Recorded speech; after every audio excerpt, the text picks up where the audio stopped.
Good evening, everyone. The November 26th regular meeting of the Newark Board of Education is now called to order. Good evening. In accordance with the Open Public Meetings Act, NJSA 1046 et sec, adequate notice of this meeting has been provided by advertising in the Star Ledger, El Nuevo Coquí, Haiti Progress, and Luz Americano newspapers, and by distribution to the administrative offices of the Newark Public Schools. A copy of the meeting notice was also forwarded to City Hall for posting. This is a regular advisory board meeting for Tuesday night, November 26, 2013. Please stand for the flag salute.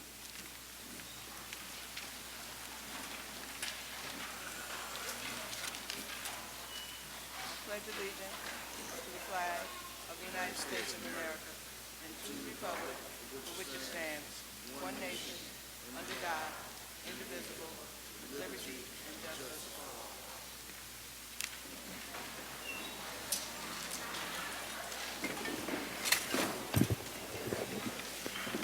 Roll call. Mr. Hassan. Present. Mr. Kenny. Here. Mr. Lewis. Here. Ms. Matthias. Here. Dr. McCreary. Ms. Perello. Here. Ms. Pinto-Marin. Mr. Rashidi. Here. Chair Basketball Richardson. Here. Student Rep. Mr. Thomas. Here. Quorum is present, Madam Chair. Thank you.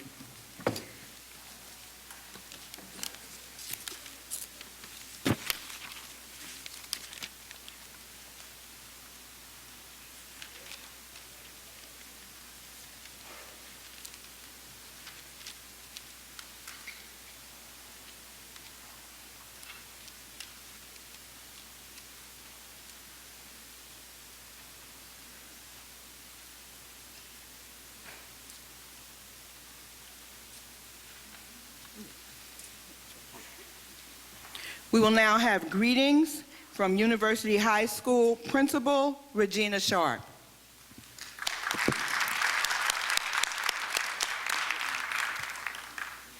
Good evening, Superintendent Anderson, Board Chair Baskerville Richardson, School Advisory Board members, families, students, and honored guests. Welcome to University High School. It is a pleasure for the Phoenix family to host the School Advisory Board meeting tonight. At this time, I would like to quickly recognize Mr. Robin Corley and Mr. Linwood Lawson, as well as the members of the University High School Band and Choir for their entertainment that they provided for you as you were entering this evening. So if you can give them a round of applause, I'd appreciate that.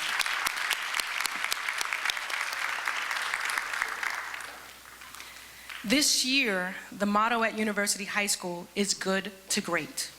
We believe that to be great, you must give your all every day, respect yourself and others, endure through tough times, achieve at the highest levels, and transform the world. There is a student here at University High School who embodies this motto and core values to a T, and we have chosen to honor him tonight. This evening, you are in the home of the School Advisory Board Student Representative Jordan Thomas.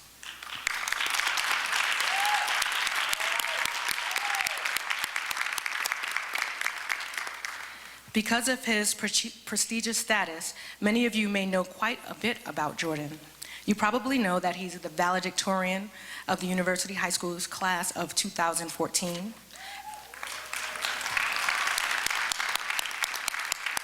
Class president, president of the National Honor Society, and the list goes on. What you may not know about Jordan is why he grows an afro, or how he relates to his peers. He grows his hair to show that he has a nonconformist perspective. He is a friend, leader, and teacher among his peers. I haven't met one person, young or old, who is not impressed by this young man. On November 18th, he received a standing ovation for his keynote address at the annual Title I Citywide Parent Conference.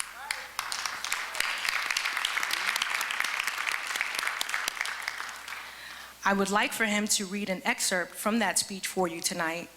Ladies and gentlemen, I proudly introduce to you University's own Jordan Thomas.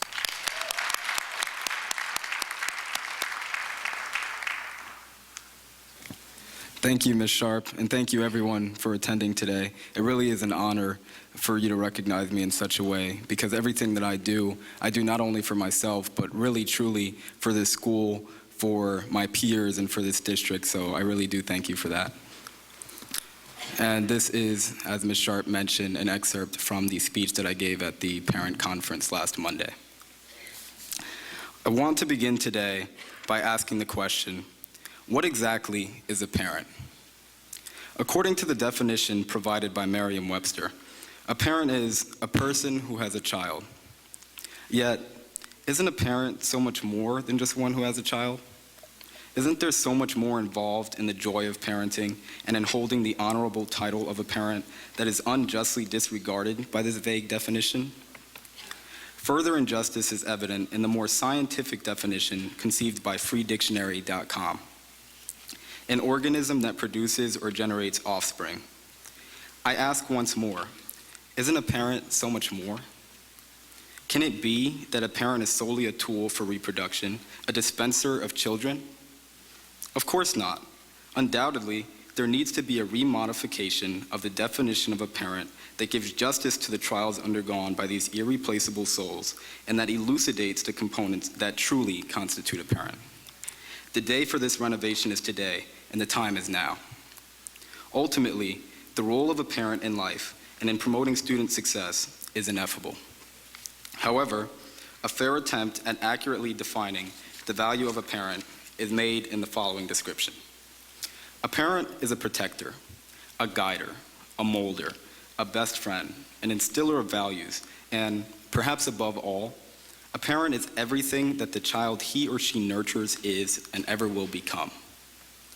Surely then, you can all understand why such a powerful force is needed in aiding a child in the acquisition of a valuable education. Unfortunately, not enough parents realize the impact their involvement and cooperation has on the development of their child's academic skills and talents. Often, parents accept the idea that because their child is enrolled in school, it is the responsibility of that institution and the teachers within that building to lay the foundation for student success. This is a mindset that can do nothing but hinder the student from realizing his or her true potential and rising to the greatness that we are all capable of. I ask you now to ponder, are you doing enough to guide your child on the pathway to excellence? The answer, regardless of how involved you've been, is no. How can we say that just enough has been done to aid our children in the acquisition of a gem that shapes and improves their future indefinitely? When it comes to the well-being and success of the individuals continuously said to be the leaders of tomorrow, there is always an extra step that can be taken in enhancing not only their future, but the future of this city and of this nation. My father once told me that education is like a triangle, with each end representing the student, the school, and the parent, respectively. It is our ultimate goal to make the triangle as big and equilateral as possible, with each involved party giving an exceptional effort in balancing the responsibilities equally. Ultimately, education is a journey, and the success of a student in receiving a high-quality education is a collaborative effort that desperately needs the aid of parents. They say the key to success is a good education. I say the real key to success is a good parent. The question is, are you ready to unlock the door to your child's best future? Thank you.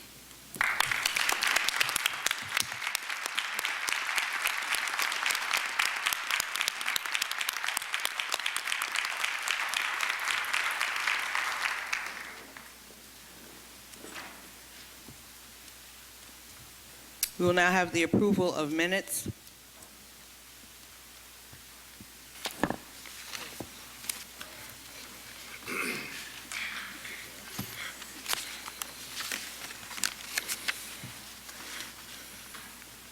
Is there a motion to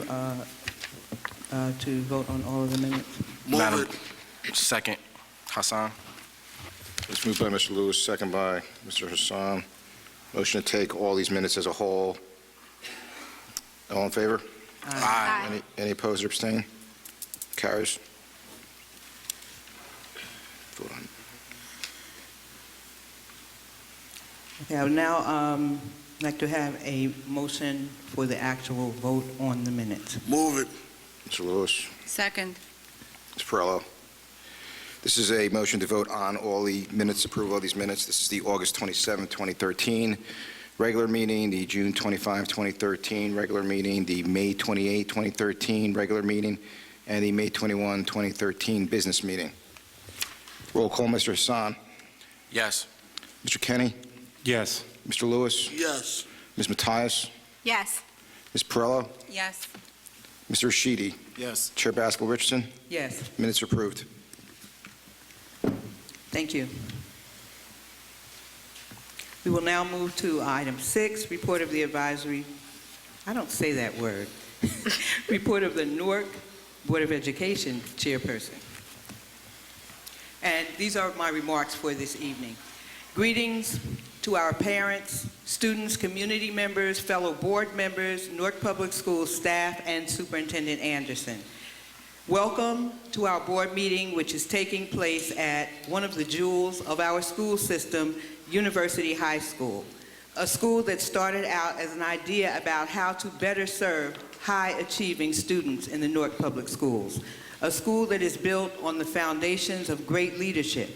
For example, one of Newark's present assistant superintendents, Mr. Roger Leone, is a past principal of University High School.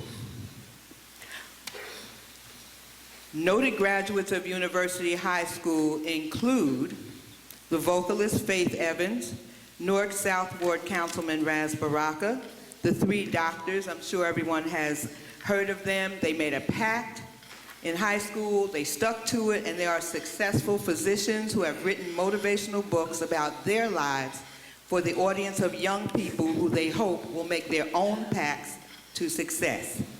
And now we have Jordan Thomas and his peers. And I don't think we gave Jordan a really hearty enough round of applause, because what I know about Jordan is that Jordan could be in school anywhere. What school would not want Jordan Thomas? So I would just ask that we are really enthusiastic in our applause of his accomplishments and his conscious decision to stay in the Newark Public Schools and to work through with us all of the issues of the Newark Public Schools. Can we give him a really hearty round of applause?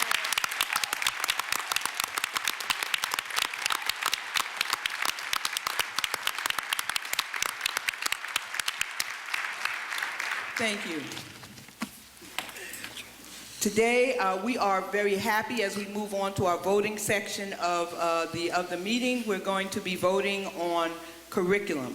And we move forward on that long-awaited vote, and we again applaud Dr. Perkins and Program and Instruction Committee Chairperson, Ms. Mattias, for their diligence and dedication. This vote will move this board into compliance with CUSAC in this area.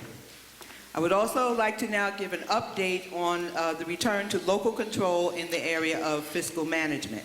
So upcoming on December 6th, Mr. Hassan, the chair of our Finance and Operations Committee, and I, along with our business administrator and general counsel, are scheduled to participate in our 3rd meeting with the representative of Education Commissioner Cerf.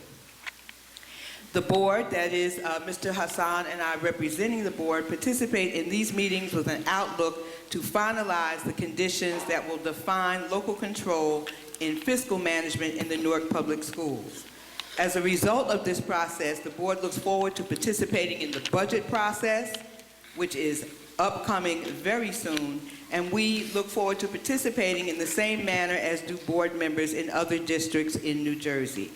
The budget process begins next month, and it is a primary indicator of the ability of the district to provide services to the students of Newark, and again, we look forward to fully participating in that process. I now would like to talk about board members around town, because our board members, as usual, have been busy around town this month, and this does not include everyone or everything that everyone has done. However, I'm just going to read the list of things that I have here. On October 24th, I attended the Newark Education Trust mayoral debate, which is focused on the issue of education. On October 25th, Board Member Perillo attended Hispanic Heritage Month celebration at E. Alma Flagg School. On October 29th, Ms. Perillo visited Dr. Horton's school during the day and attended the parent information meeting in the evening. On November 13th, she attended the Camden Street, she attended the Camden Street Snapshot concert and dinner. On November 16th, Mr. Hassan attended the New Jersey School Board Association Delegate Assembly meeting. And on November 19th, Ms. Perillo attended First Avenue Snapshot. And Ms. Perillo has been busy. On November 20th, she attended the Puerto Rican and Latino Heritage Celebration at Abington Middle School. And Mr. Rashan and Ms. Matthias and I attended the CUSAC committee initial meeting.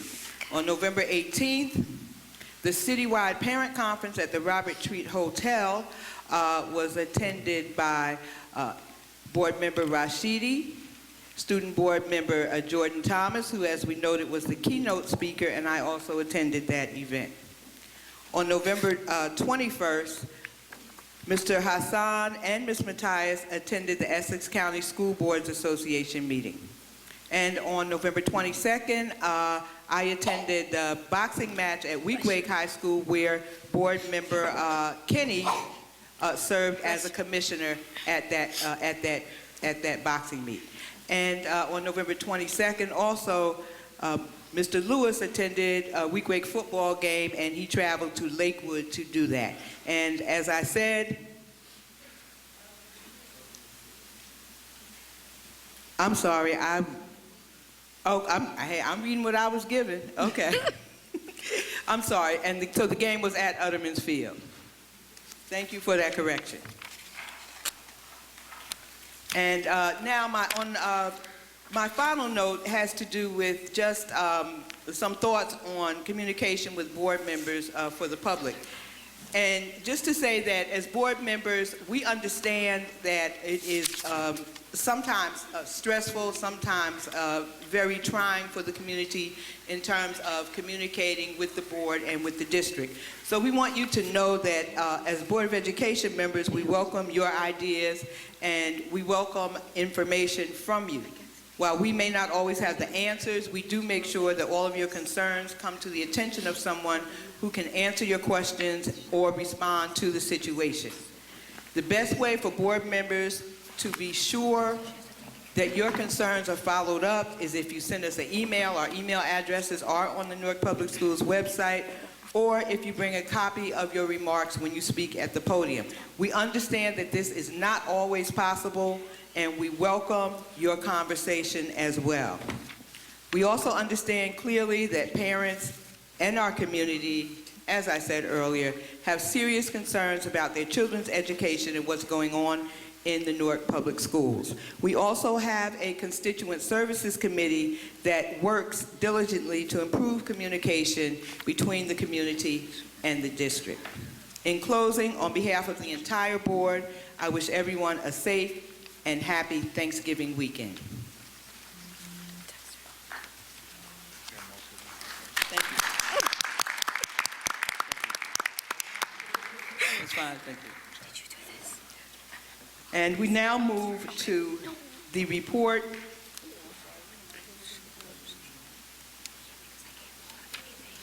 Oh, yes. Okay, so before I close, we have a resolution for Computer Science Education Week, which will be read by Ms. Matthias, and the board will then vote on that resolution. Thank you, Madam Chair. This resolution is for Computer Science Education Week. Whereas Computer Science Education Week highlights the crucial role that computer science plays in transforming our society and how computer science enables innovation and creates economic opportunities. Whereas computing technology is an integral part of culture and is transforming how people interact with each other and the world around them.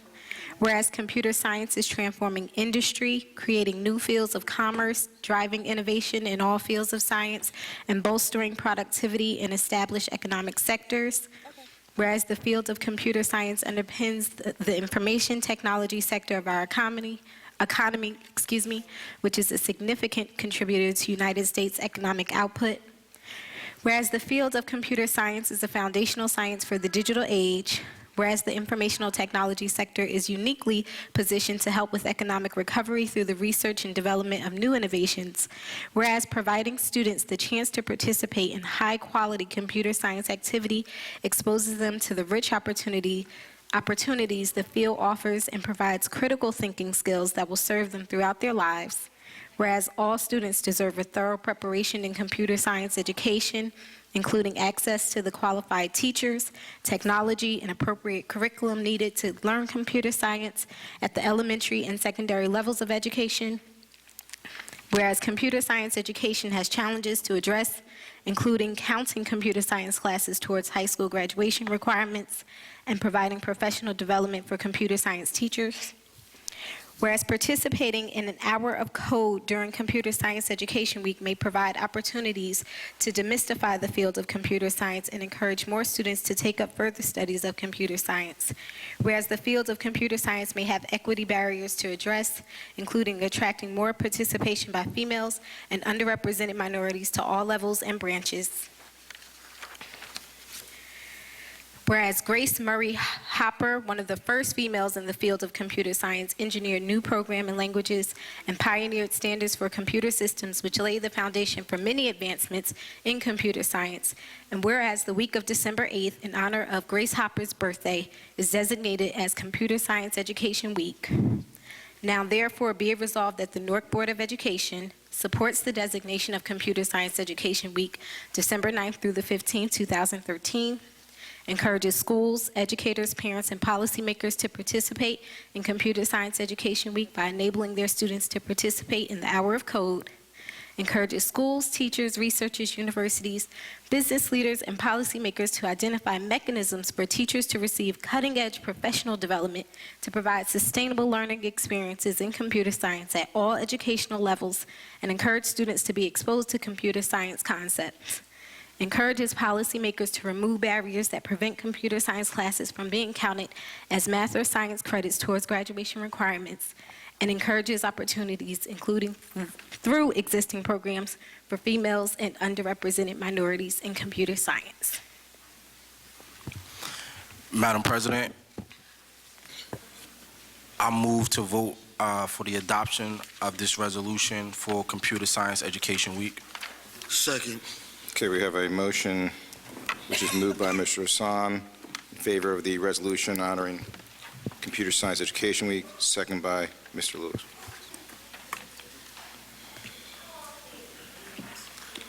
Okay, Mr. Hassan? Yes. Mr. Kenny? Yes. Mr. Lewis? Yes. Ms. Matias? Yes. Dr. McCreary? Yes. Ms. Perello? Yes. Mr. Rashidi? Yes. Ms. Baskerville-Richardson? Yes. Motion carried. Thank you. And thank you, Ms. Matias, for presenting the resolution.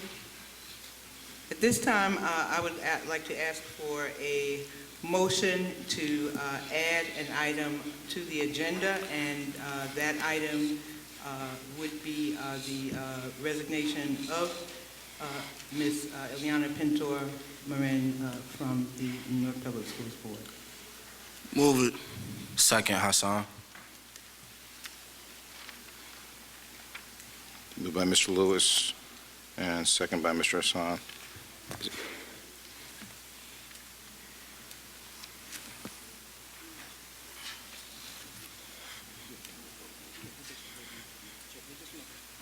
This vote is just to make a change in the agenda and to add that item to the agenda. We're not actually voting on anything regarding Ms. Pinto-Marin.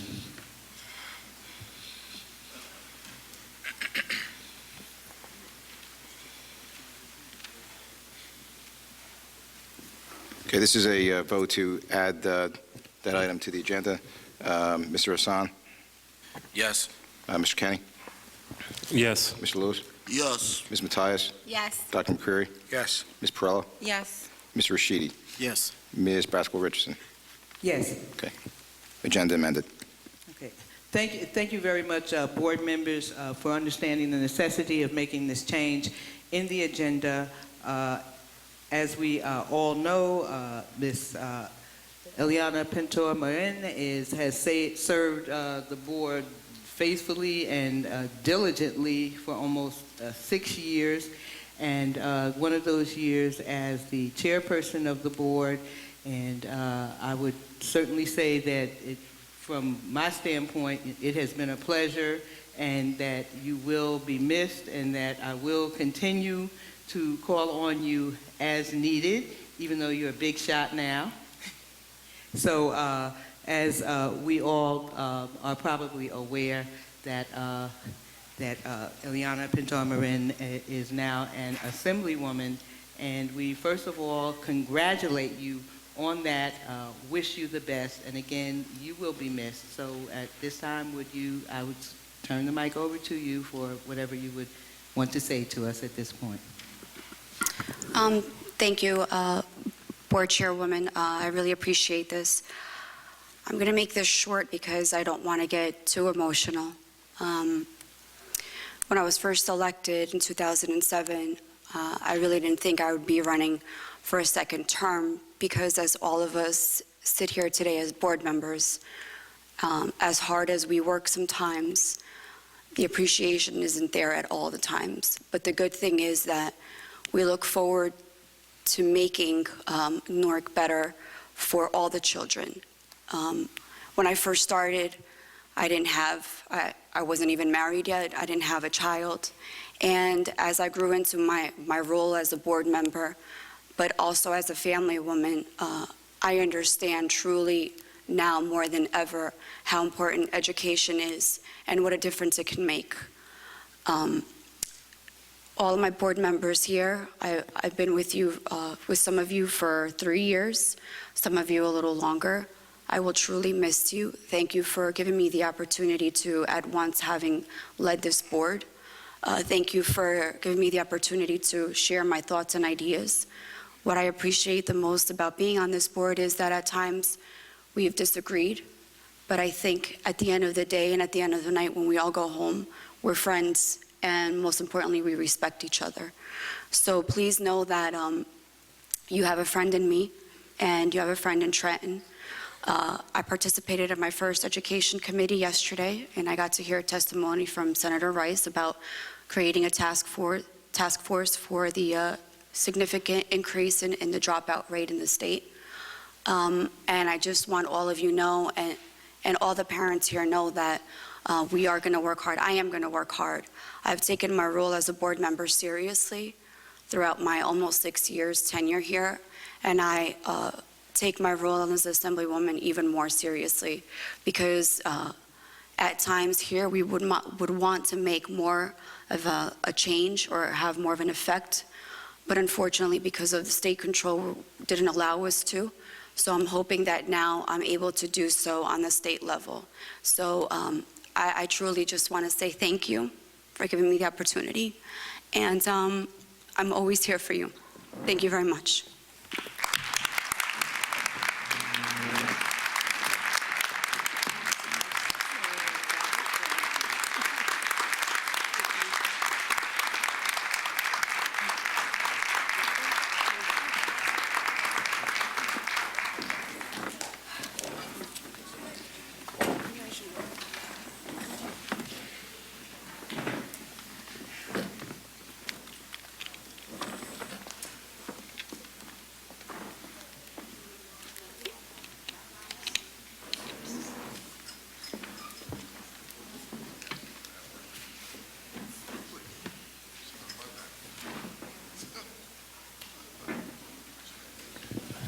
Madam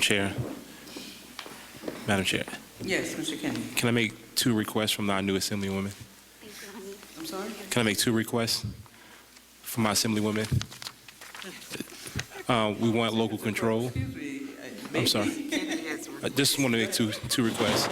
We want local control. That's number one. And also, we want to make sure funding is restored so we can make sure that our schools are built here in the city of Newark. So please work on those two agenda items.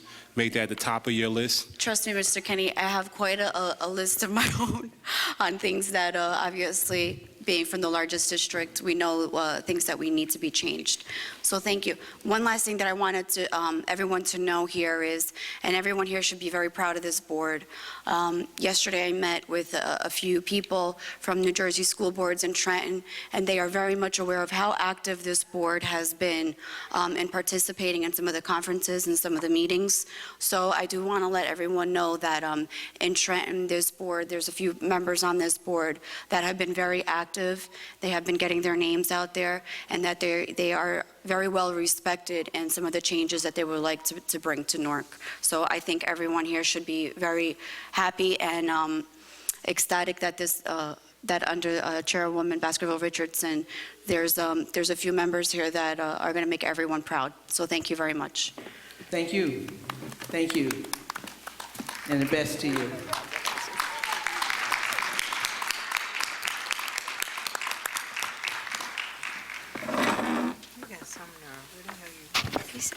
Sorry, but right just before Assemblywoman leaves, on behalf of the district, we wanted to also thank you, and we have something in production that had we produced it faster, we would have physically present. But we just wanted to recognize your service on behalf of the district as well as the board, and thank you for always speaking your mind and keeping kids first, for pushing all of us, and we have no doubt that you will continue that. So on behalf of the staff also at Newark Public Schools, thank you for your service and for modeling very high standards for being a board member. And we will, once we finish the production of said item, we will present it to you. We don't have it here with us this evening, but we wanted to also formally acknowledge your service and your time serving Newark Public Schools. Thank you. And I really do need to also put on the record that we have some terrific staff people here. Not just staff, but administrators, and I know that you value a lot of that, but I truly want you to understand that there's a lot of hardworking people here, a lot of people from this community, and people that really give their all. So I hope that, and I know that you recognize them, and I hope you'll continue to do so. So thank you very much. And as soon as right now, I was staying until the end of the year with Assemblyman Coutinho's office. We can reach me there. And as soon as I have my own location, all of you will receive your first invite. So thank you very much.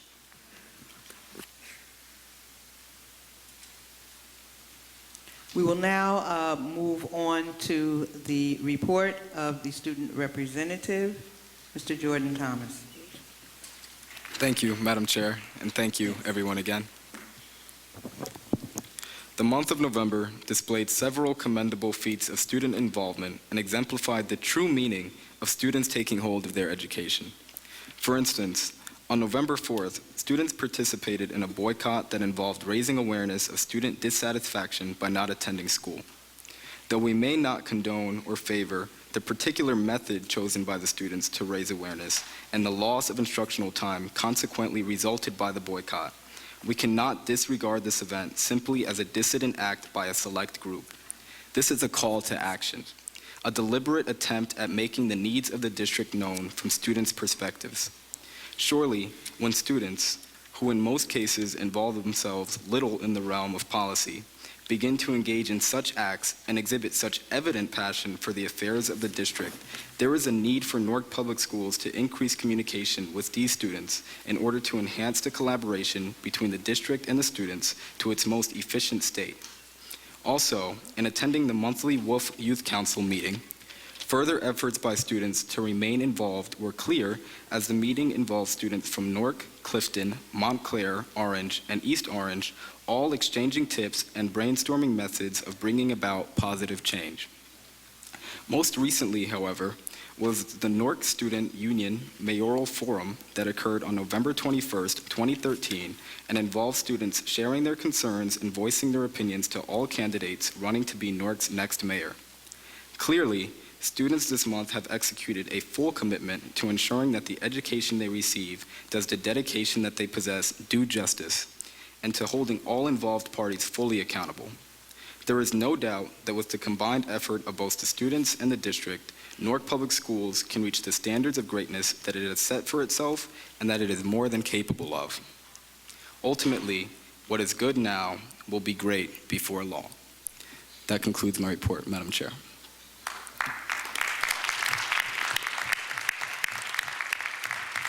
Thank you. Thank you, Mr. Thomas. Does anyone have any questions for Mr. Thomas? Okay, I would just like to say that I really appreciate your points.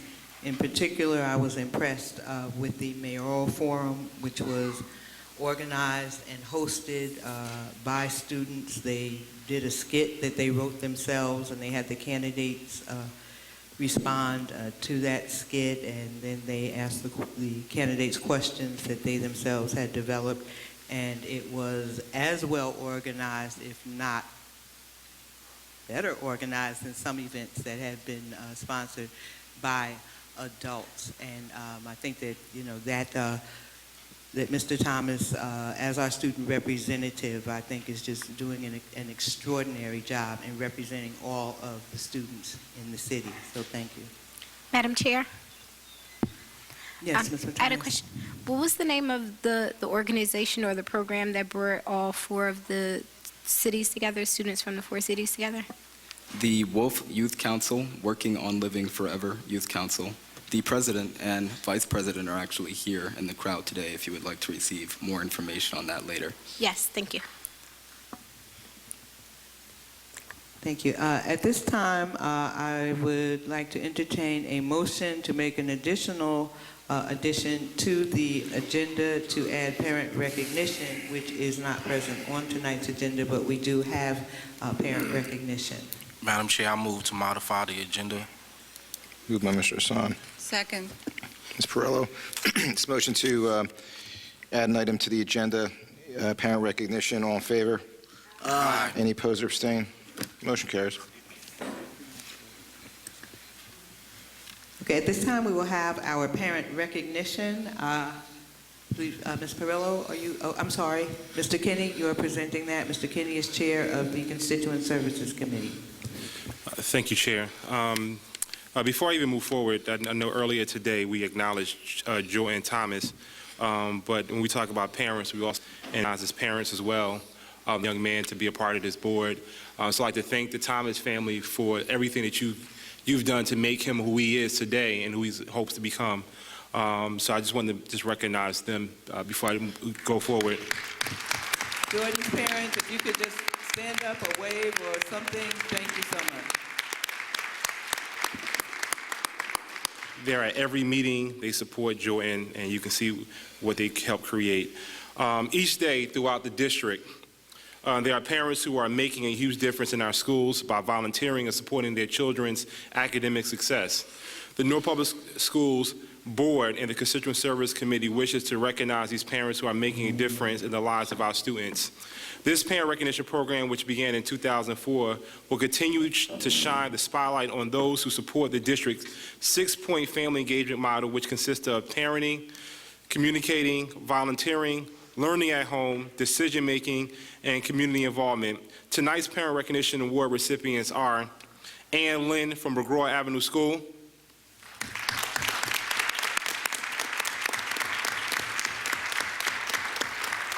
Grace Sergio from Hawthorne Avenue School,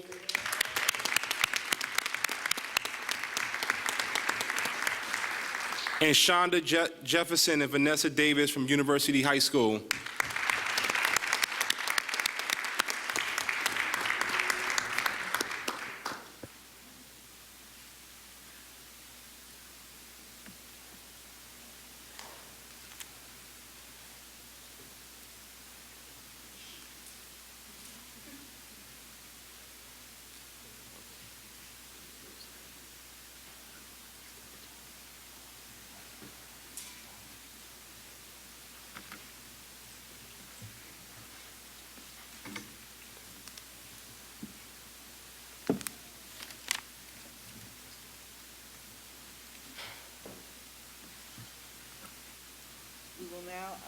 We will now move on to item 8, Report of the State District Superintendent.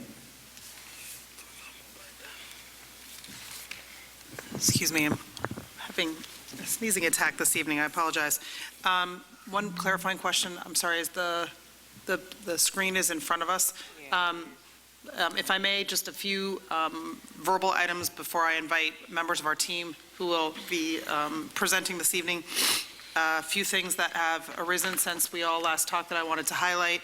One, I just wanted to share the congratulations to Tia Morris and her team and all the families that volunteered to put together the citywide parent conference. We had a huge turnout. It was well attended. A lot of planning and thought went into it with a committee of families that really gave a tremendous amount of input and leadership.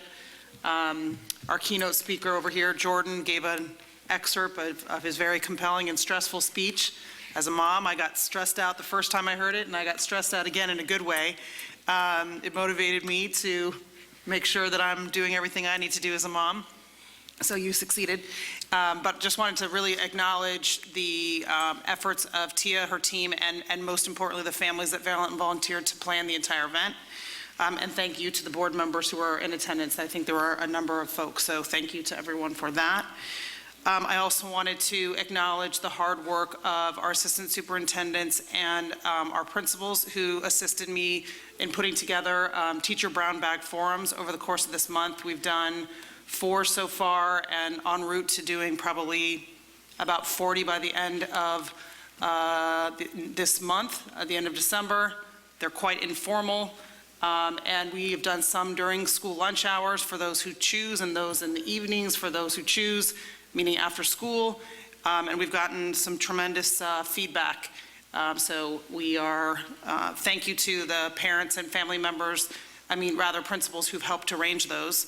They've been very productive. I think we've gotten a lot of positive feedback and a lot of constructive criticism, and both are very important in terms of our growth and support of our most critical staff members. So thank you to those who have helped with that. And finally, thank you to the additional commitment of board members' times as we ramp up a deep dive on data so that we prepare for our budget season. We're committed to that dialogue and communication and want to ensure that as we make decisions, we give as much information as possible for all of us to be weighing in on some difficult decisions. So wanted to acknowledge those things, and at this time would ask for this month's report. We're focusing on a few items, and I would invite Dr. Perkins, Gabrielle Wyatt, and Tia Morris to join me up here as I invite board members to go down for the formal presentation.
The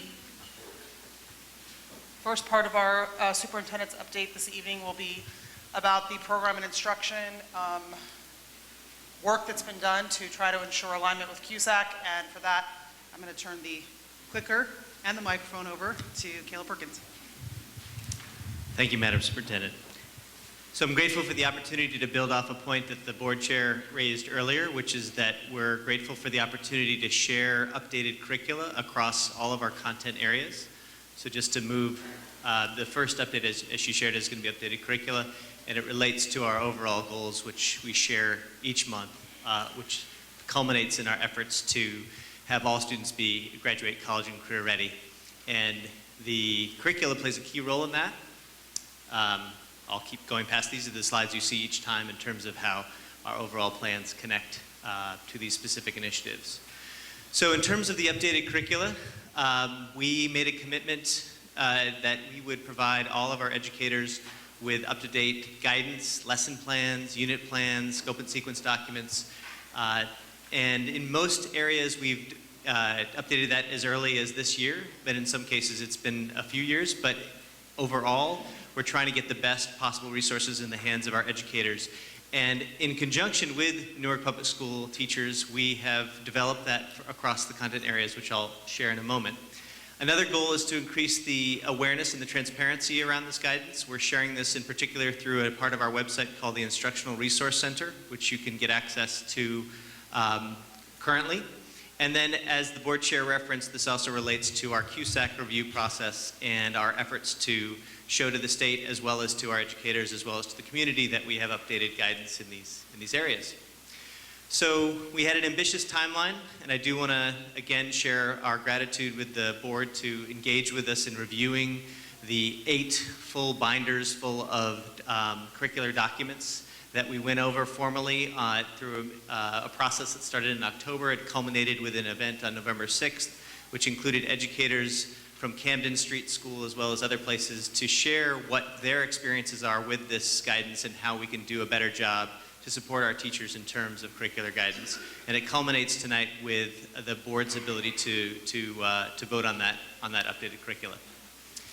This transcends across content areas, and this process has revealed how we can improve across these areas. But as you can see, it was an ambitious task to update the guidance in each of these content areas, and we will continue to work on them. The 2 areas that we focused most heavily on in the last couple of years, and in particular and through this guidance, is around literacy and math, not surprisingly, given the connection to college readiness, and given the connection to the Common Core. So what guided a lot of the work that we're doing is the things that we've been working on through a number of initiatives that have been shared with this board and with the community around how we're trying to shift math instruction to be more focused on the core content areas that are key for college readiness, and the shifts in literacy that are required to also get access to the skills that kids need to succeed in college. This process has also been a healthy one because it's revealed things that we are committing to improve upon. No curricular document is ever final, in the sense that we always want to get the latest, most up-to-date guidance to our educators so they can serve our students as well as possible. So we've made a number of commitments to improve upon these documents. We've got a lot of input from the board and the larger educator community, and we look forward to working in the coming months to making sure we continue to have the best guidance possible for our teachers and our schools. And with that, I will transition to Gabrielle Wyatt on universal enrollment. Great, thanks, Caleb. Hi, my name is Gabrielle, and I'm here to talk about an exciting new initiative. I'm excited to see all of the families in the room to hear us talk a little bit tonight about the launch of a new enrollment process that families across from pre-K through 12 will be experiencing for the 2014-2015 school year. But first I want to take a step back and focus on what we're focused on at Newark Public Schools, which is ensuring that every student has access to an excellent school. And so you might have heard a little bit about One Newark this summer, a little bit of the buzz about how do we ensure all schools in Newark are excellent. An essential piece of this is universal enrollment. So some families in the room may have experienced the high school admissions process of the past year, in which we used one common application for both comprehensive high schools and magnet high schools. And so last week we had the chance to sit down with the board and talk a bit about that process and a bit about what we saw and what I think the wins really were for families. So last year we had 99% of our 8th graders participate in the high school admissions process, and 74%, so nearly 75%, received one of their top 5 choices. So in comparison to the past year, when we centralized the magnet schools, 27% received one of their top 5 choices. We were able to get that to 75%.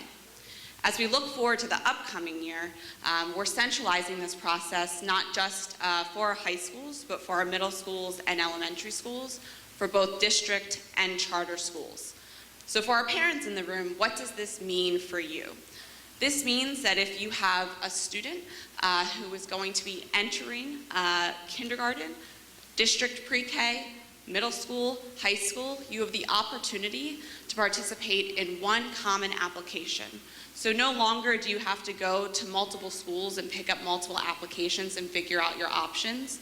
You will now be able to rank on one single application beginning January 6th. And so you'll be hearing the buzz at your local schools and around the city quite soon about how to apply come January 6th and learn about all of the schools that are participating in the process, not just district, but charter as well. And for the board, we talked a bit again last week about what this process means and the true wins for family from our perspective. And I highlighted them a bit, but I will again. The focus on ease and transparency, we wanted to create a process that was seamless for families and quick, that wasn't time consuming, and ensured that you had all of the access to information about schools that you needed in one single place. We wanted to ensure that you could choose your school, but also if you wanted to stay in your local community, that you would be able to.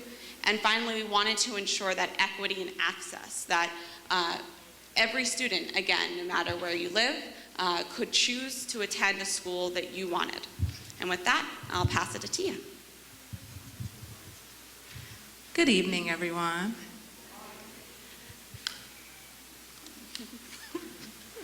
So I'm here to talk to you about two different things tonight.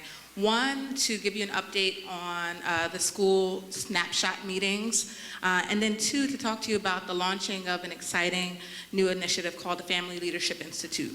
So I'll lead with that. The Office of Family and Community Engagement, under the leadership of my new special assistant, Veronica Osorio, as well as the parent coordinators, have been working diligently on launching our Family Leadership Institute. And this is our response to some of the demand that we've heard, some of the needs that we've heard regarding programming for our families. Just a little bit about the name.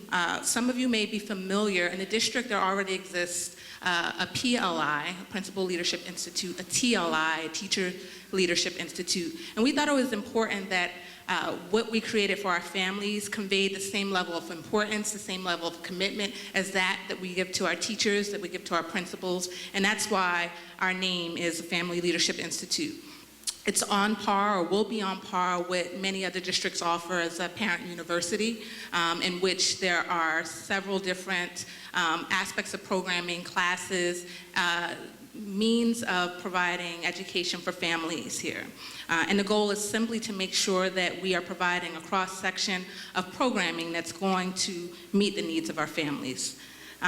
This is going to consist of 7 main pilot programs that cover a wide spectrum of topics. So you'll see there's a data series to ensure that all of our families understand and have access to data, understand how to utilize that data to advocate for their young person. And I'll give just kind of a quick sort of snapshot of what that data series looks like. So introduction to the Common Core. How is it that you can know how your school is doing? So looking at school snapshots and family-friendly walkthroughs and how you actually take that information to understand how your school is doing. Report cards and the parent portal. How is it that I know how my child is doing, and how is it that I can maximize the time on report card night? The standardized tests that happen. Many families don't understand how really to dig into those scores. So we want to make sure that we talk to families about what the NJAS scores really mean, what the HESPA scores really mean, and how it is that you can use that information to have conversations with your child's teacher, with the school, to help push your child's achievement. And similarly, as we look at the ACT, SAT, and then thinking about PARC. And PARC is the new assessment that will be aligned to the Common Core. Before it actually rolls out on an official basis, we want to make sure that we actually begin to give our families some background so we can understand what it is and what to expect. And so that's just sort of a snapshot of what the data series will include. But some of the other aspects, the other pilots will include an empowerment series, so just sort of general classes like setting and positive discipline, or setting and maintaining limits for your children, or how it is you can support learning at home. Looking at moving away from some of our one-off programming. You know, every year we have a teen parent summit, we have a grandparent summit, we have a fatherhood program. But those events typically have been one day. There's one day, it's great, it's well attended, and they feel good, but what are we really doing to provide quality programming for that population? And so we're trying to move away from these one-off, one-day events and moving into more specific programming. So for example, with the teen parent programming, we want to not just have a teen parent summit, but we're looking to run a pilot where we're matching a group of teen parents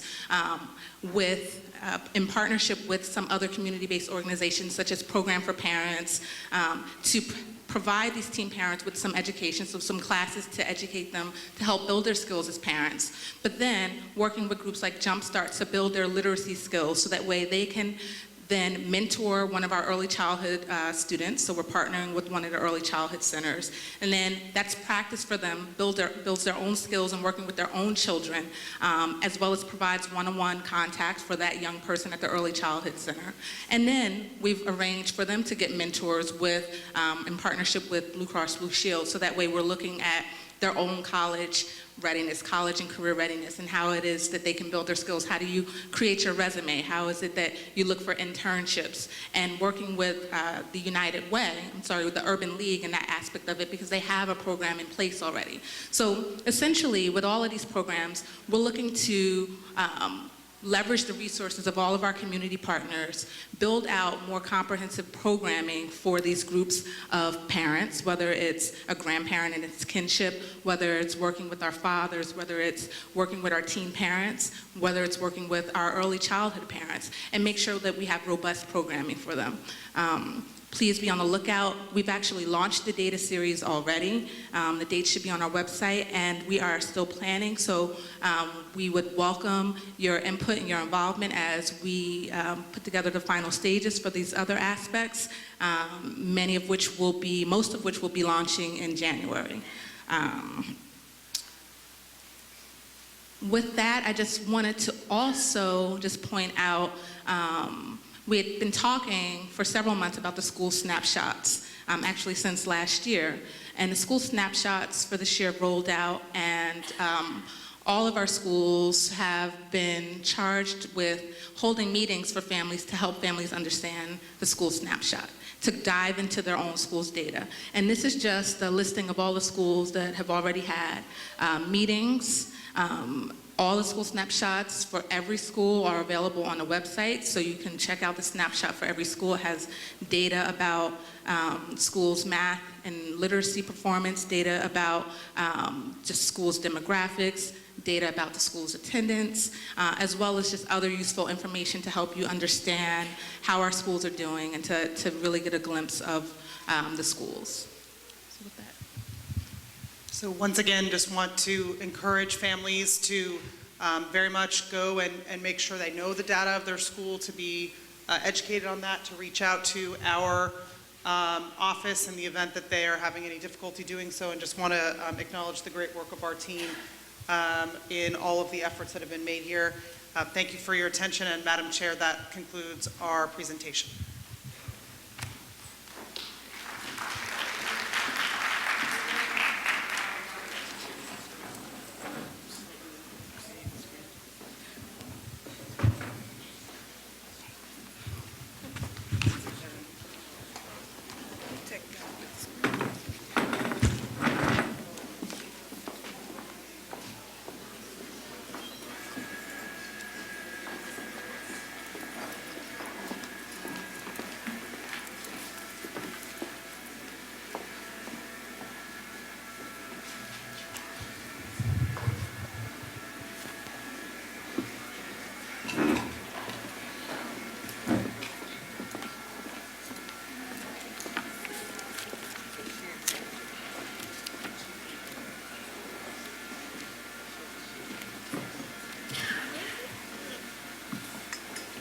Jordan, I don't think you have enough accolades today.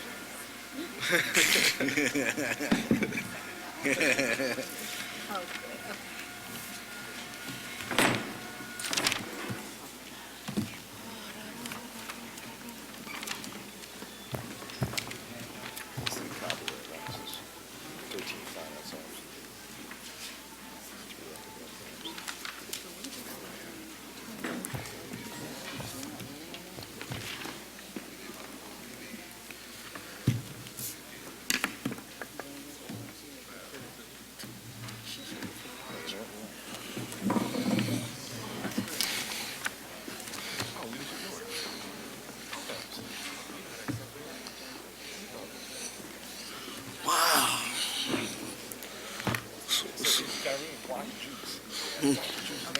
You want to address these?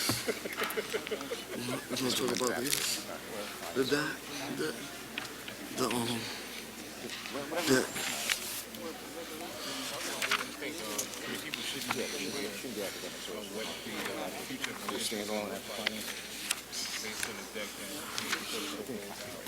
Madam Chair.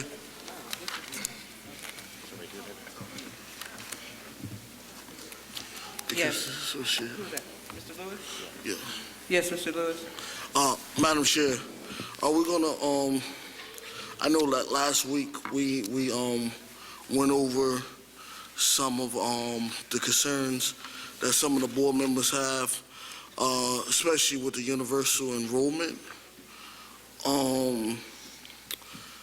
And some things was not really very clear. The universal, one of the things, one of my concerns was with the universal enrollment, that I asked, and the superintendent wasn't there, when I addressed this, was that we don't fully have our own high school enrollment fully together. And I didn't feel confident that the district is ready to, add on additional, responsibility to actually have a successful enrollment between the charter schools and all our schools when we don't even have ourselves together yet. I don't understand how we're able to, without first, you don't allow nobody to come into your house if your house ain't fully clean. And I don't believe that I feel confident that that we did a thorough, efficient job with our high school enrollment. We had issues with people coming here where their applications wasn't online, and parents saying they witnessed their children fill out the application and was online. So I'm not confident that this universal enrollment is really in the best interest of this district at this time when we don't even have our own enrollment together in our high schools. Mr. Lewis, we're going to take any discussions or questions on that in old and new business. In old and new business. Okay,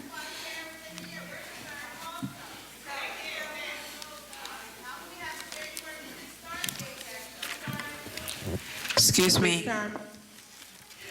Go ahead.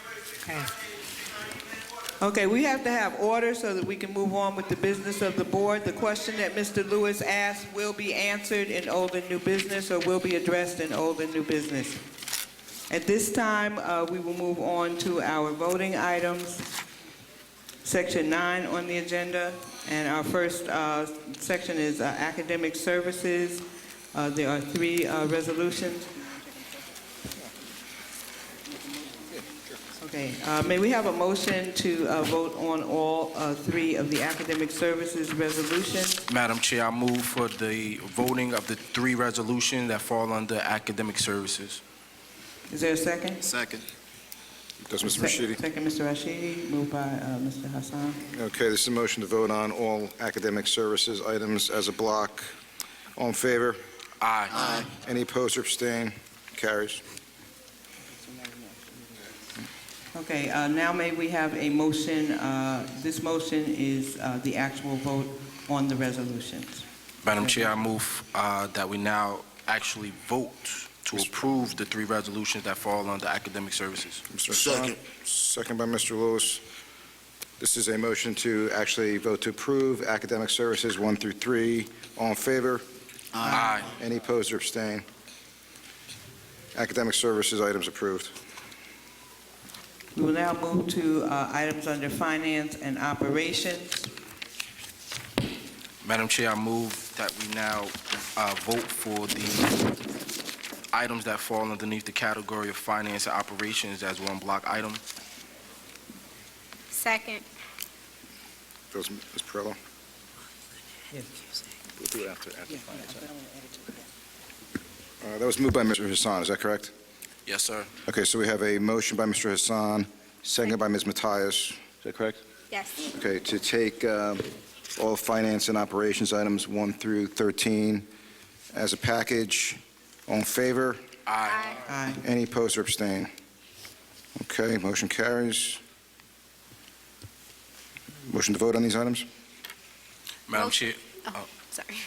motion, Ms. Matias, second, Hassan.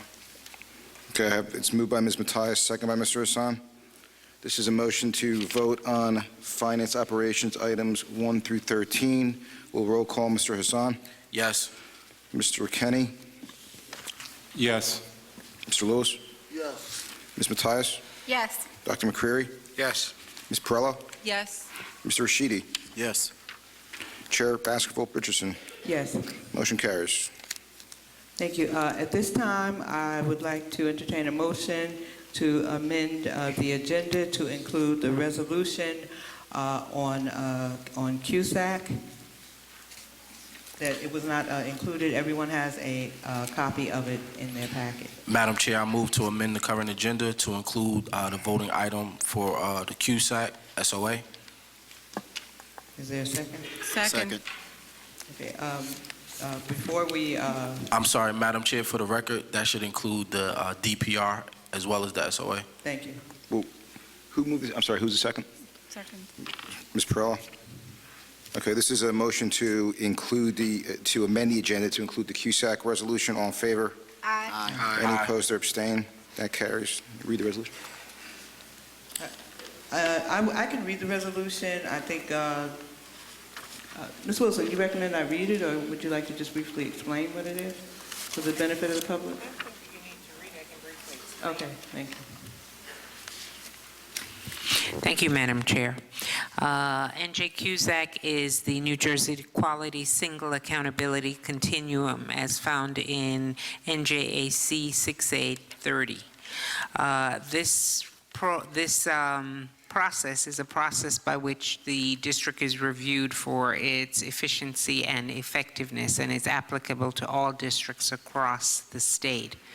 It includes something called the District Performance Review, which are a series of indicators that test the district in 5 very specific areas. It also includes the Statement of Assurance, both of which will be attested to by the superintendent and the board chair to indicate their accuracy. This evening, we are accepting both items, which will then be posted electronically on the DOE's website. And in the future, probably in April, we will receive an on-site visit, which is the process by which the state will then score the district. Basically, this resolution is required by statute and must appear on the board minutes. Thank you. You're welcome.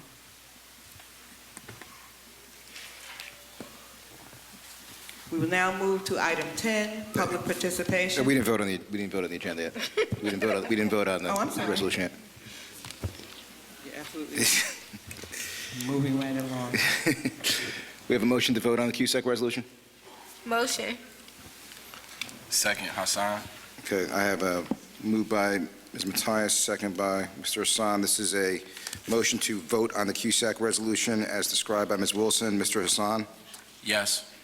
Mr. Kenny? Yes. Mr. Lewis? Yes. Ms. Matias? Yes. Dr. McCreary? Yes. Ms. Perillo? Yes. Mr. Rashidi? Yes. Chair Baskerville-Richardson? Yes, Motion carries. thank you. And now, we will move on to the public participation section of our meeting.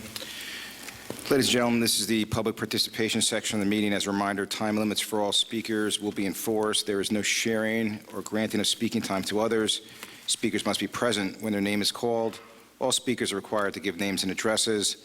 The public participation portion of the meeting will be limited to 1 hour and 30 minutes.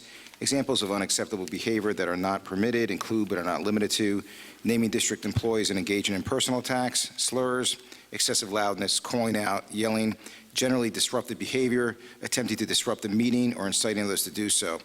Public participation at these meetings is intended to allow the individual members of the public the opportunity to address the board and administration on issues of public concern, not as a forum for two-way dialogue with the board members or district officials. The superintendent, designee, or chair may respond to questions either at the end of the session or responses might be provided at a later time. The district designee or chair may interrupt any speaker or terminate any individual speaking privilege if the speaker's comments are disruptive or obscene.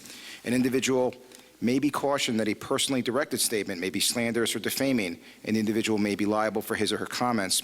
Attempts to hijack or filibuster the proceedings, repeated interrupting or badgering the board members or district officials, repetitive truculent speech or disregard of the rules of decorum are not tolerated and may subject the individual or group to removal from the meeting. If necessary, the meeting might be adjourned. Thank you. Again, for the benefit of those who are speaking before this board for the first time, you have 3 minutes in total. You will hear a warning bell after 2 minutes, and at your time, when your time is actually up, you will hear the bell that means that your time is up. Our first speaker for this evening is Emily Cruz. She's actually board member number 6 on your list.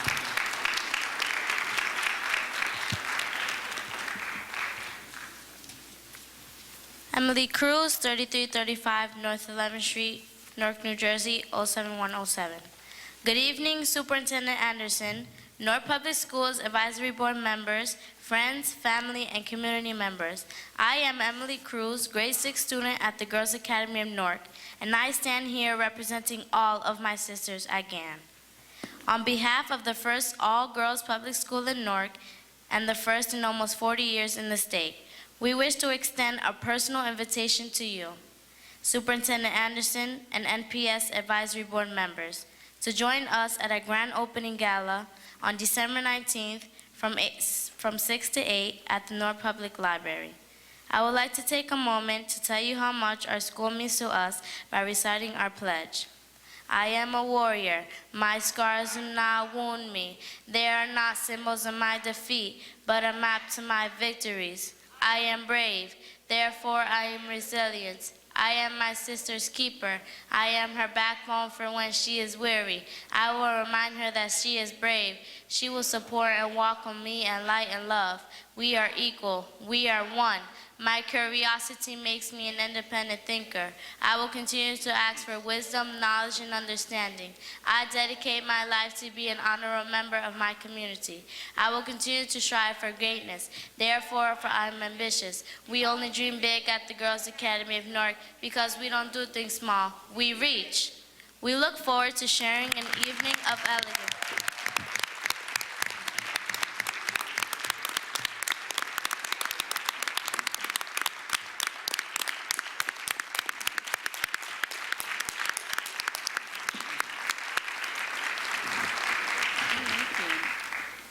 We look forward to sharing an evening of elegance and pride in ourselves and our school with all of you on December 19th. Thank you. Thank you.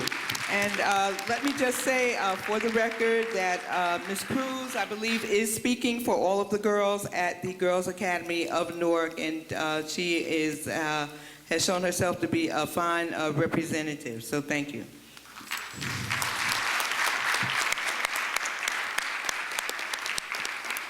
Our next speaker is Kyla Williams.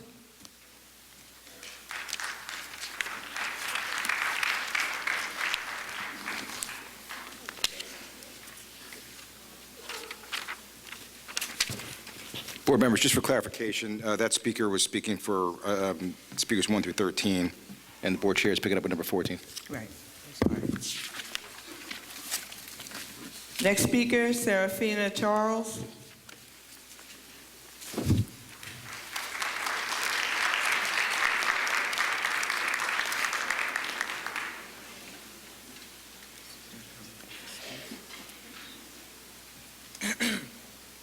Good evening, ladies and gentlemen. Ms. Cami Anderson, Superintendent and Advisory Board members. My name is Serafina Charles. I reside at 77 Sunset Avenue, Newark, New Jersey, 07106. I'm representing Alexander Street School. I have seen great changes and growth to the school for the last 2 years due to the drive and dedication of the administration, staff members, and parents. Alexander ensures a progressive, rigorous, and safe environment for their students. I have seen the principal, Ms. Maria Otis, and staff members use money out of their pockets to help kids and parents with food, clothes, and housing in terms of rent. In my case, when I was out of a job, I got a lot of help for my kids in terms of food and uniform. Their teachers would come to school early or leave later to give them the extra help with their schoolwork. The entire staff is dedicated and cares about the students. In closing, they love the kids, and given the time and the chance, they can do a lot more. The kids need them. Thank you for your time. Thank you. I think so. Next speaker, Anlia Beckford.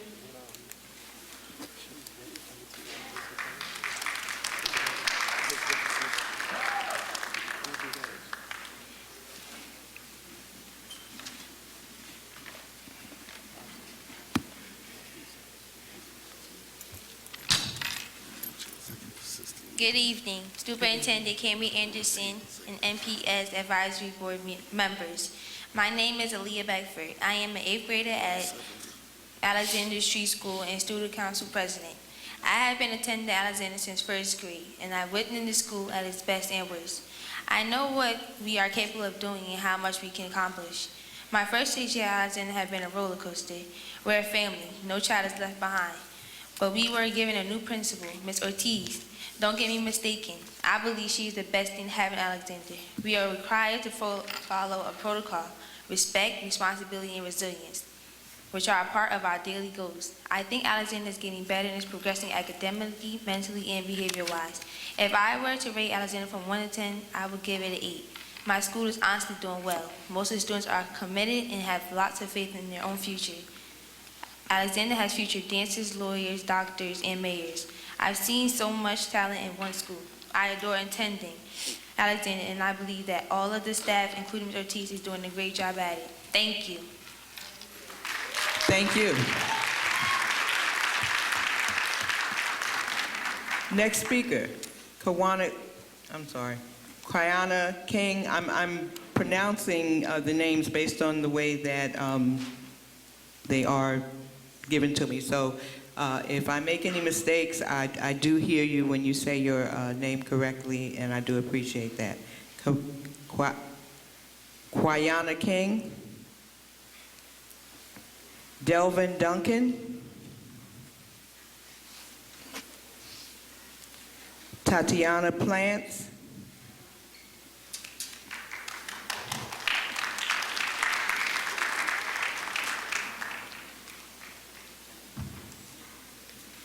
Good evening, staff, fellow peers, and parents. My name is Tatiana Plants, and I attend Alexander Street School. And I hear others talking about how bad Alexander is. But to me, Alexander is a great school. Why send your child there if it's such a bad school? It's not. I began Alexander at 6th grade, and these years I've been there have been awesome. I'm in the 8th grade now. So if Alexander was such a bad school, my mother would have taken me out. Don't believe what you heard. They're not true. They're all lies. I came to represent Alexander Street School and tell you that Alexander is the school of excellence and improving, and full of students that want to and are going to succeed. Thank you and have a nice day. Thank you. Next speaker, Imani Johnson.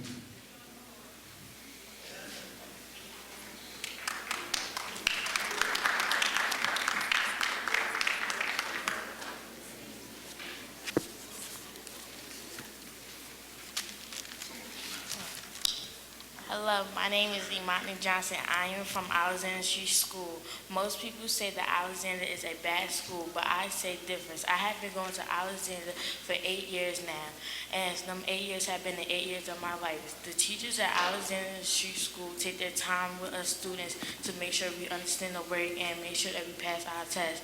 Also, in the past 2 years, Alexander has improved in many ways. We have 3 main rules now. It's called hall position, start position. And them rules, when we are in the hall, we have to keep our hands by our sides to make sure that nothing goes wrong. I think Alexander is awesome. Also, everybody at Alexander cares about the students and helps the students when they are in need. Thank you. Thank you. Next speaker, Aljanae Williams Sims.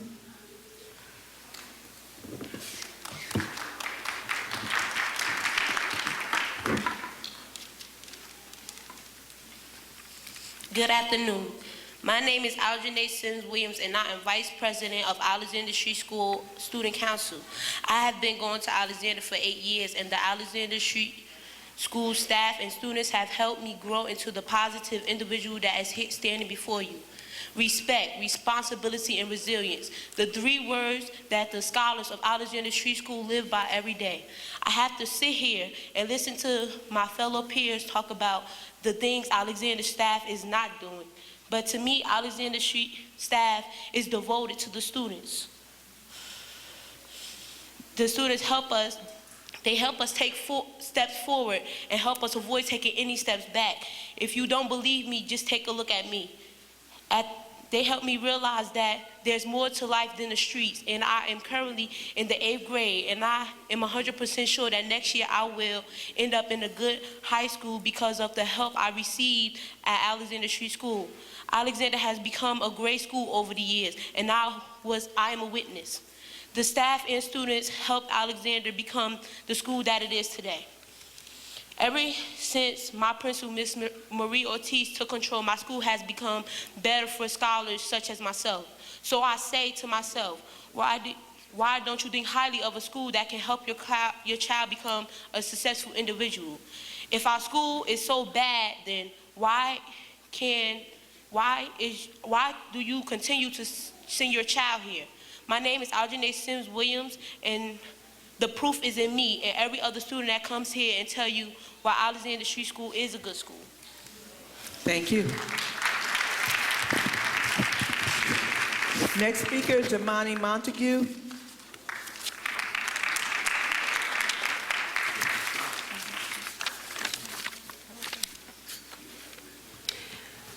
Hi, I asked that my time not be started until I introduce myself. Jamani Montague, 588 Huntington Street.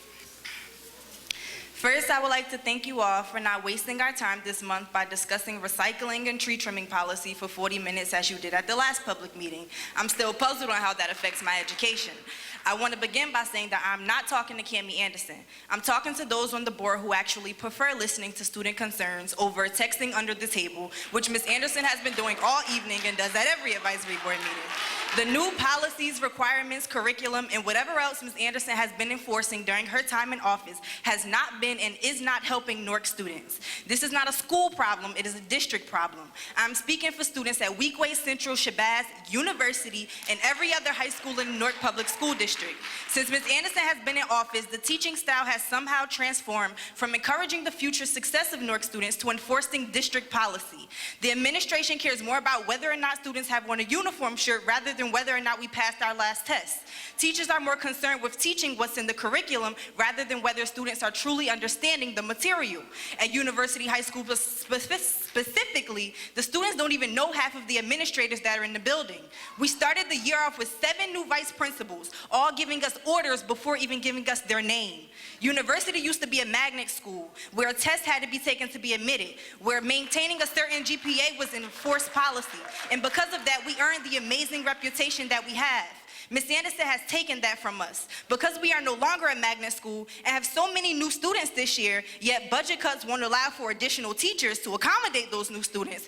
English, a core subject, AP and standard, has been cut to only 1 period opposed to 2. This block cut was not replaced with an additional class, but an additional test, the PARC test, which requires each student using it to use a computer. Ms. Anderson, we do not have enough computers for all of our increasing number of students. Also here at University, our education opportunities are limited compared to other schools. Juniors are offered only 1 AP class. Seniors are offered only 4, 2 of which conflict with each other, so really only 3. Why is it that at Science Park High School, they're offered up to 11 AP classes? The more AP classes we take, the higher our college admissions rates. What makes students at Science more deserving than students at University? What exactly is it that makes their budget this year more flexible than ours? Tree trimming issues is not what should be extensively debated. We need to tackle problems like this, which directly affect our students. Ms. Anderson blames Newark teachers for taking off 2 days to attend a convention that helps them to help us. Teachers who dedicate their lives to their job. Teachers whose salary do not compare to her 6 figures by a long shot. But what exactly is criticizing Cammie Anderson doing for us, besides writing letters to the public declaring that black kids in Newark don't need days off because they make the crime rate go up, that is? Cammie Anderson, I believe I speak for most when I say that we as students, parents, and Newark residents who care about the future of this city are not against you. We have only come to a realization that we cannot trust you with the youth in this city. We come to these meetings and repeat the same things to you over and over again. It is only a matter of time before we take concerns into our own hands. And Ms. Anderson, however it may sound, however you may take it, there are Ms. no Montague? words that can describe my joy that this Ms. is my Montague, last your year time in a has school ended. district run by someone as nonchalant, judgmental, and inconsiderate as you.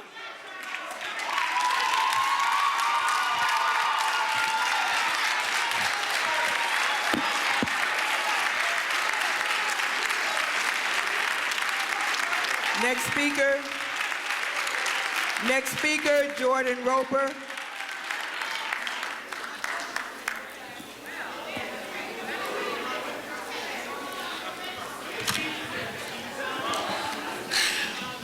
Good evening, everyone. Happy holidays to the Advisory Board and Superintendent Anderson. Today I'm here to talk about some of the things that are still going on in Alexander Street School. The teachers are still disrespectful. Students on October 30th, 2013, my teacher told me to go to the class to finish up the essay that were given on the week before. I told the teachers I was absent the day she gave the assignment and asked for help.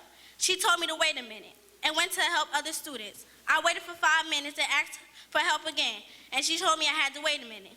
Then she left me there doing nothing and called security on me and told them I refused to do my work and told them to take me to the guidance counselor. My father asked the guidance counselor to speak to the teacher and the fellow students. My parents speak with the fellow students, and they told my parents that I asked to work and she left me there and she left me sitting there. These teachers have been doing this to me all year and fellow students, and it seems to be accepted by our principal. On November 13th, one of our teachers got assaulted in the hallway by a student. The student punched the teacher in the face twice and kneed her in her stomach 3 times. The teacher was injured and haven't returned back to work yet.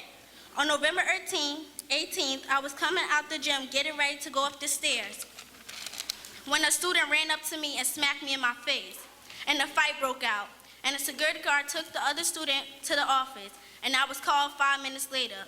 My principal listened to my teacher and said I should not be allowed to participate in the talent show. Neither one of them asked me or the other student what happened, and the principal agreed. She told me to call my father instead of calling to report the incident. I missed out on the competition that was held on November 23rd, while the other student wasn't even punished, and the principal still hasn't spoken to my father yet. Finally, it was reported by the social worker that my father makes me testify before this board, and that my father hit me with his crutches, and that my father won't let me speak to her even though we're friends. I want to set the record straight. I do not speak to the social worker because I am not comfortable speaking with her. That's why I speak to the guidance counselor if I have a problem. She reported to a diapers worker, told her that my father hit me and my cousin with crutches, and my cousin was in the teacher's kindergarten class, and I wasn't even born. The other stuff she reported to diapers not worth giving a response to. I would like to say this to the superintendent and the advisory board. When adults start misrepresenting with the truth for their own agendas, and you know you're dealing with a felon school, and they should be ashamed of themselves. Thank you for listening and have a nice day. Thank you. Next speaker, Shalise Roper.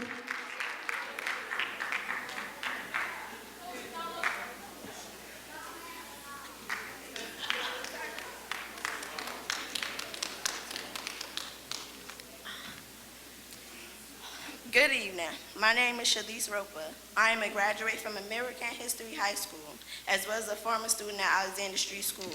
I'm here today to share with you some of the events that happened to me as I attended Alexander Street School. A particular incident that occurred on January 8, 2003, around 11 o'clock, where the teacher left the room unattended when another student was there to hit me upside my head with a classroom chair. And she did. I reported it to the teacher, and the teacher sent me to the social worker and not the nurse. The social worker held me in her office for 3 hours trying to cover up the fact that the teacher was not in the room and would not let me call my parents at 2 At 2 o'clock, I was allowed to see the nurse, and my parents were still not called. An administrator was not informed to the next day when my father brought it to her attention. Institutional abuse was called and substantiated neglect on the teacher's behalf. My father was told he could file a complaint against the social worker since she denied me medical treatment. My parents chose not to file charges against this social worker because they were asked by administration not to, because they already had substantiated neglect on another staff member. My parents chose to focus on getting me well physically and mentally. Even now, I still have migraines and headaches because of this incident. I would like to say to this Superintendent Anderson, even after all this same staff member chose to take my family's information out of the building and file a complaint on my father and stated he said he was going to blow up the building and tried to charge him with terroristic threat. This staff member knew that my father stated to Assistant Superintendent at that time and a principal of the building that this incident would become an explosive situation if not handled correctly. When the principal was questioned by a detective of a Newark Police Department, she told the detective the statement was not taken like that and she did not feel threatened. But this is what you get from the staff at Alexander Street School when you try working with them. Superintendent Anderson, I hope you take my advice because there's still things going on in the building that shouldn't be going on. I have brought some documentation I would like the superintendent to review to show the unprofessionalism that's going on in that building. In my conclusion, I wonder why the staff member would say that Jordan is not being allowed to talk to her when she knew since that incident she has done everything to hurt my sisters and brother. That includes in following us around the building, getting other children to start fights with us, and even trying to get us suspended. I'm asking that my concerns be reviewed by the district and the state, and maybe Alexander can move on to bigger, better things. I appreciate your time. Happy holidays. Thank you. Next speaker, Anaya Roper.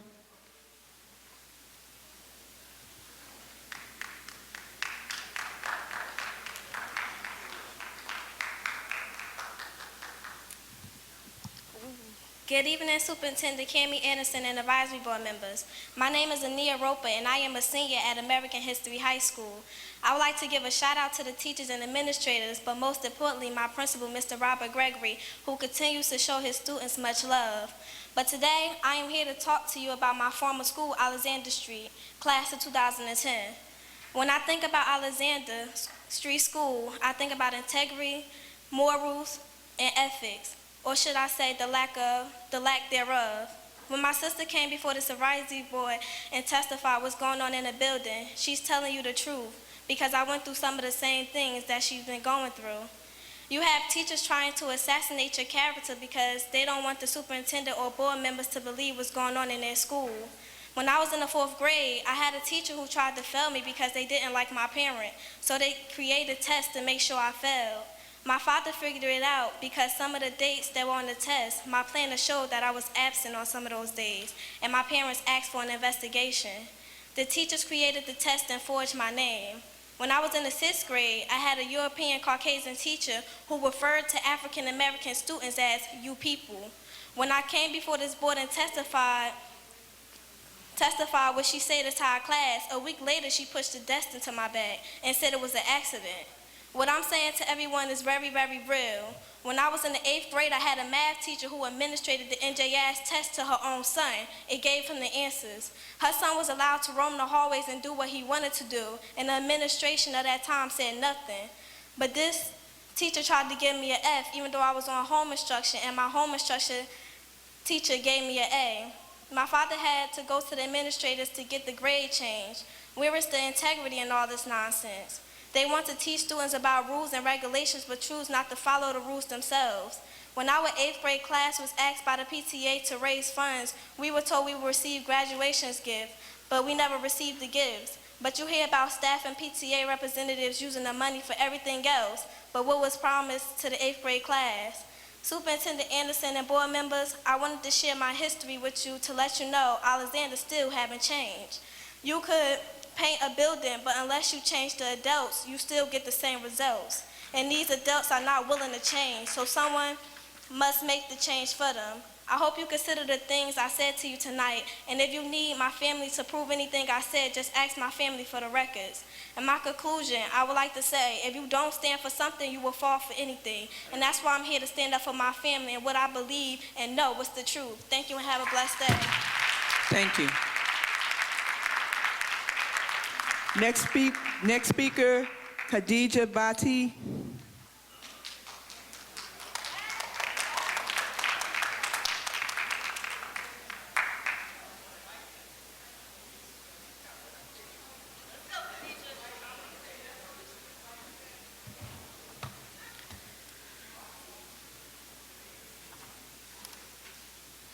Sorry, okay.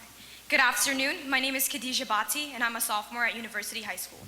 To start, in Cami Anderson's mission statement on the NPS website, she goes, "My 5 priorities focus on what will most rapidly drive dramatic student achievement gains and what will enable teachers to reach and support all of our schools." Cami, I think it's time you actually prioritize what you say. Over the past year, what types of methods have actually been established to fulfill this vague mission statement?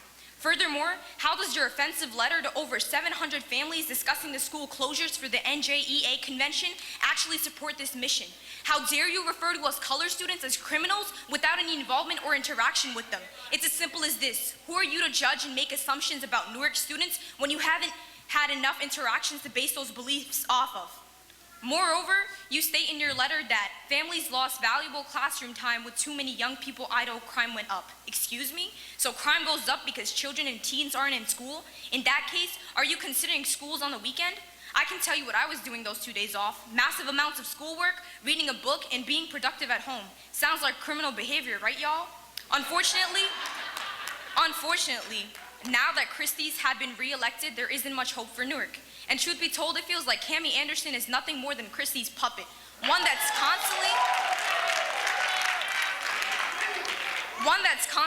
constantly being controlled by the strings of her master, yes. To conclude, you claim to listen, you claim that you serve and foster ideas, innovations, solutions, and results, but I've been coming to board meetings and speaking here since April of this year, and you have yet to listen. You have never contacted me or organizations directly, and the only time you showed up at my school was to give away sneakers and cupcakes with publicity. I'll close with a personal challenge to you. I demand a student forum with yourself and your alleged team. You may not listen to what students will say, but you will hear us loud and clear. Prioritize me because I'm not going anywhere. Thank you.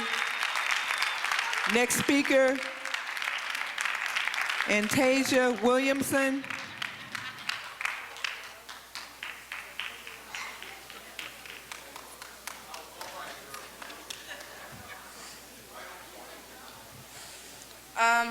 Good evening, board members. Good evening. My name is Antasia Williamson. I live at 56 South 14th Street, and I go to 13th Avenue, MLK Renewal. I'm here to talk about a few things. First, I have a problem with the security going on in my school. I feel as though they're not enough as they should be. Because in my school, the 8th graders, they get up and they leave class and then they go disturb other classes. I also believe that security is is a little soft on students every now and then. They ignore authorities. We were even told that graduation was going to be taken from us because a few bad kids, before being turned, were misbehaving. I'm an 8th grader, and we look forward to prom and graduation, and we shouldn't be threatened of having our graduation taken away from us because some students don't know how to act. Last but least, I've been a victim of bullying.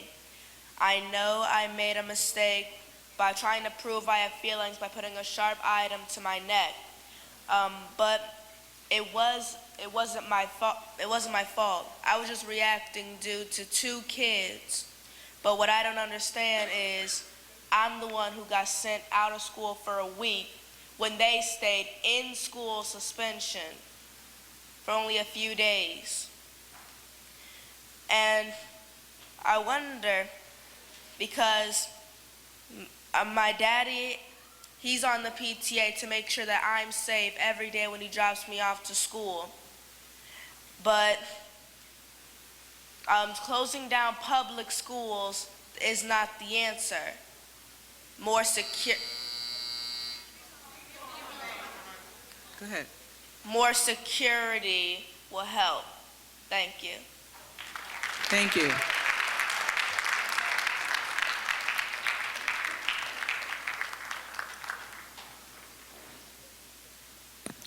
Joseph Del Grasso, next speaker.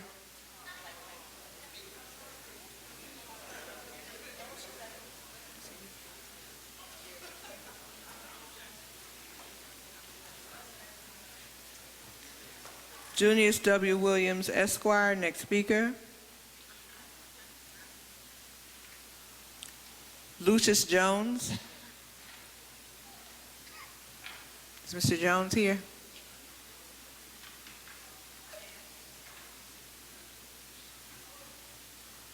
Aljathea Cannon.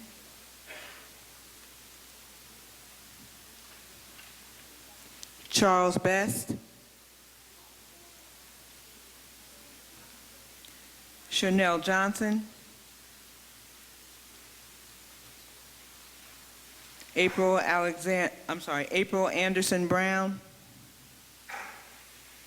Nancy Gianoy.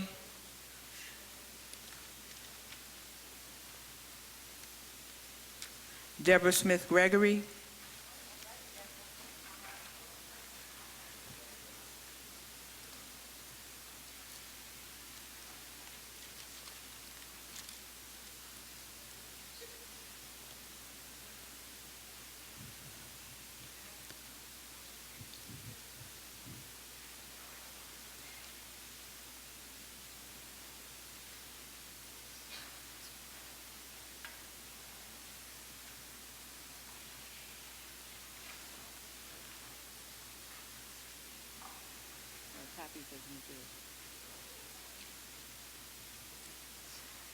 Ms. Jones, are those enough copies for all board members? Yes. May we have them now, please? Thank you, yes.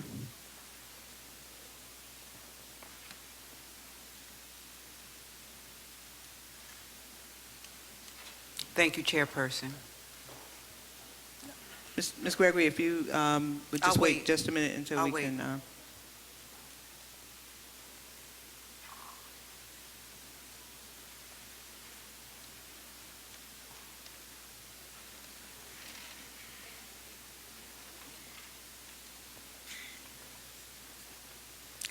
I only have for the board members and the student representative. Okay, Ms. Gregory. Good afternoon, Newark Public Schools Advisory Board member and student representative. On November 15th, 2013, my name is Deborah Smith Gregory, and I serve as the president of the Newark NAACP. We are at 454 Washington Street, Newark. On November 15, 2013, I called the Family Support Center to get information. My results: The first call, the phone rang and then blank air. The second call, I was routed to the Newark Municipal Court. The third call, someone gave me the number I needed, and the fourth call, I spoke to the person I needed to. Can the board find out, I have a series of questions, can the board find out if and get a reason why students at Barringer High School and Westside High School are being dismissed on Fridays at 12:45? Is it all the students, only the seniors, only one of the co-located schools? District administrators calculate current enrollment for state school aid. Now that the October 15th count has been submitted, we ask the board to get another enrollment count of the schools to assess if enrollment increased based on an influx of charter school students transferring back to their home school. What schools have been affected, both elementary and high school? Is there a monthly enrollment report being generated by the schools? We ask the board to get a written 2012 and 2013 graduation report for total amount of Newark School District students who graduated and received a Newark diploma. That would be all the students who graduated in June, August, the ASA, the special needs students, the ELL students, and the out-of-district students. This information should be made available to the board according to File Code 1120. What is the current dropout rate for 2013? This information, too, should be made available according to File Code 1120. Is there any postgraduate status data available? We ask for the publishing to be made available of standardized test scores for every school as one district for 2012 and 2013. The amount of violence in our community has an emotional impact on the mental health of Newark school students. Are there any district-wide attempts to address the trauma of violence our young people are experiencing? Are there any grief counselors available throughout the district? The superintendent has repeatedly expressed the value of keeping the children in school and that the city is less safe when they are not in school. What is the total number of student slots that have been cut from the after-school program? And what is the rationale for closing all 6 to 8 p.m. sites? Before the school district attempts to become one Newark and fold in 27 charter schools into the application process, we need to assess viability and results of the one Newark Public School District current application put in place last year. We suggest an open public meeting with the parents and students who are current ninth graders to gather data of need for any improvements and its success. I have attached the file codes to my remarks and request a written response within 10 days. Thank you. Thank you.